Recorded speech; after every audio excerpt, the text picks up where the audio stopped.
Today I'm going to be showing you guys how to interlock your dreadlocks.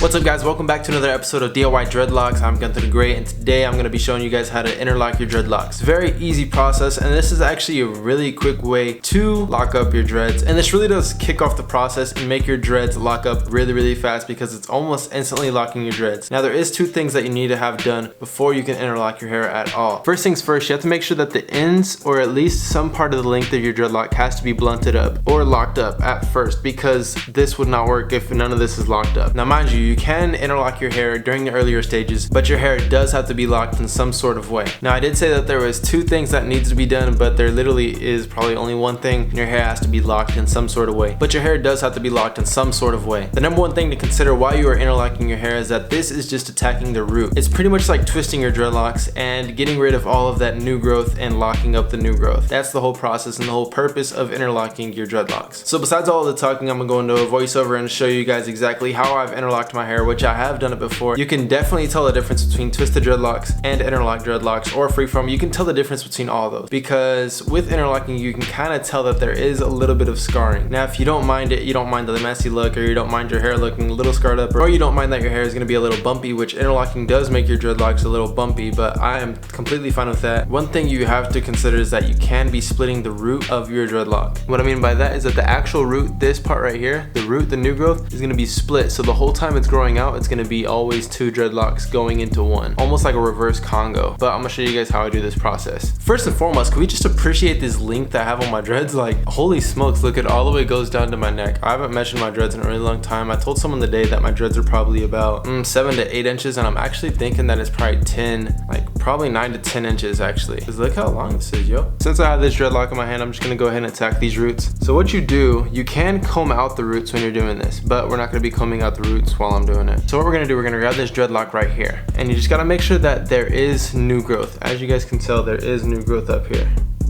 All this is new growth, so you just gotta make sure that there's new growth up there. Now the first thing you want to do is take the new growth and split it evenly down the middle. So we do it one way, this way. So you split it down the middle and make a hole within the new growth. So I have two, hopefully you guys can see this. As you guys can see, I've split the new growth and pulled it apart, but you guys can hopefully see that there is a hole right here through the dread. What we're gonna do, we're gonna take it and then grab the dread and pretty much just thread it through the hole as if I'm threading the needle.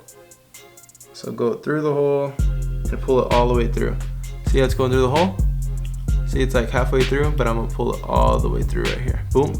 And that's one interlock. And then after you do that, it locks all the way up to where the dread starts. Now you guys can see where I've done interlocking before, and that's where it comes in with these loops. But these will go away eventually over time from adding and the dreadlocking process. After one interlock, that's not the only one you can do. You can do multiple interlocks. Now my whole thing is that I want to interlock until I'm about 1 centimeter really close to my scalp. So I'm gonna do it a second time. Now when you go for the second time, you want to interlock the opposite way than what you did. So go perpendicular. If you did it this way, if you did it straight up and down, now you want to do it the opposite way. So now I'm going to split the root from the side and not up and down. So now my finger is through the bottom, see that? And now I'm going to push the dread through with my finger as if I'm threading the needle sideways now. And what this does is it closes that gap. See, now it's through and it's going through, and I pull it all the way through. And it's through.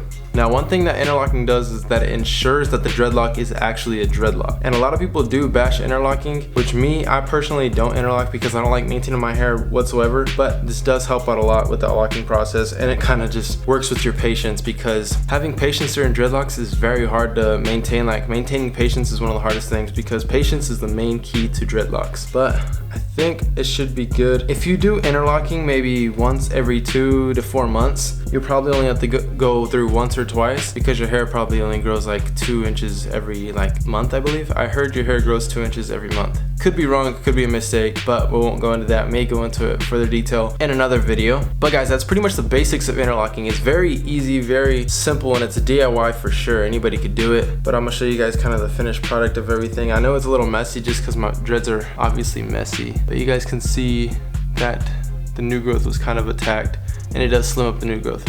Now this does help out a lot during the beginning stages of locking. And when I did interlock all of my dreadlocks, and it just like made the dreads look longer, and it did make the dreads look more maintained. It was less frizziness because all of it was interlocked, and it helped the locking process for me. So I'm pretty sure this will help you guys out, and if it does, please leave a comment down below. And if you guys have any suggestions for further videos, any DIYs that you guys want me to show you, I will definitely do it and take into consideration. So please leave a comment down below. Like this video if you guys enjoyed it or if it helped you. Please subscribe if you guys do have dreadlocks or hair at all, and I can help you guys out on anything, trust me. But guys, until next time, I'll see you guys on Wednesday. I do upload on Sunday and Wednesday, so I'm dropping a lot of content very soon. And go subscribe to my main channel, Gunther the Great. Link is always in the description. But yeah guys, thank you guys for tuning in. I'll see you guys next time. Peace.